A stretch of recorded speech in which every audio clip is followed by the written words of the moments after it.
সভাপতিরে 3-4 KG তেল দেওয়ার পরে তে সময় মতো বেতন পাওয়া যায় না।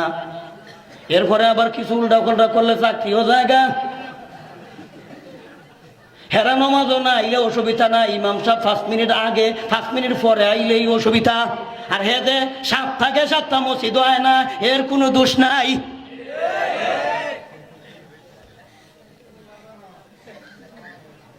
না ইমন মুসল্লি আপনারা দেশ নাই,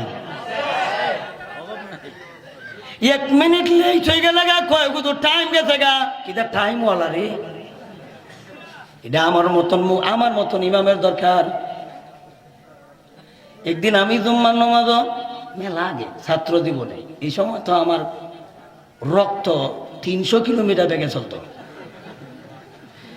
একজন বড় লোক আমার টাইমে গেছে গা, যেই কইছে টাইম গেছে গা, এমনি আমি আমার পাশে আছিল জোতালা লইয়া আমি কইছি তে তুমি টাইম মতো নামাজ পড়াইলেও আমি যাই গা।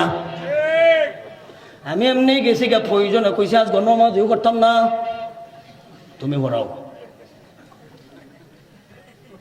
এখন মুসল্লিরা কয় হ্যাঁ তুমি পড়াও টাইম মতো। এখন তো বাড়া বিপদ করতে, কারণ এমন মানুষে কইতো যাতে করে ওই বেড়ায় পরবর্তী এই বেড়ায় কাম করতে আরে, কিন্তু এমন বেড়া কইছে সূরা ফাতিহা মুখ দিবার হইতো না, কিন্তু এ বেড়ায় আমার কয় টাইম মতন সময় মতো নামাজ পড়াইলে টাইম গেছে গা। আমি বলছি ঠিক আছে টাইম মতো তুমি পড়াইলে আমি যাই গা। আমি যখন গেছি গা, এখন তো এরা কয়তো এখন ভরা খেলা করাইতো, এখন তো বিপদ।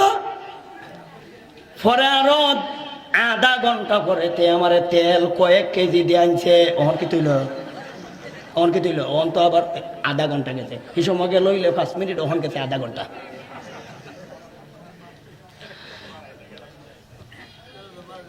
টাইম মতো ইমাম যে সময় আইব ওই সময় নামাজ, কের সুসি আর কের মুসি, কের চুচি পত্র, কের টাইম। ইমামদের সময় নামাজ পড়া, এটাই নামাজের সময়। আল্লাহর নবীজি মসজিদে নববীতে কামরাতে বসা, মুসল্লি সাধারণ না, আবু বকর মুসল্লি, উমর মুসল্লি, উসমান মুসল্লি, এরা সরকারি কর্মকর্তা, এরা বৈশা অপেক্ষা করতেছে, ইমাম তো আইতাছে না, নামাজ কেউ খিচড়াও করবার বাউ নাই, সবাই অপেক্ষা করতেছে ইমাম কই।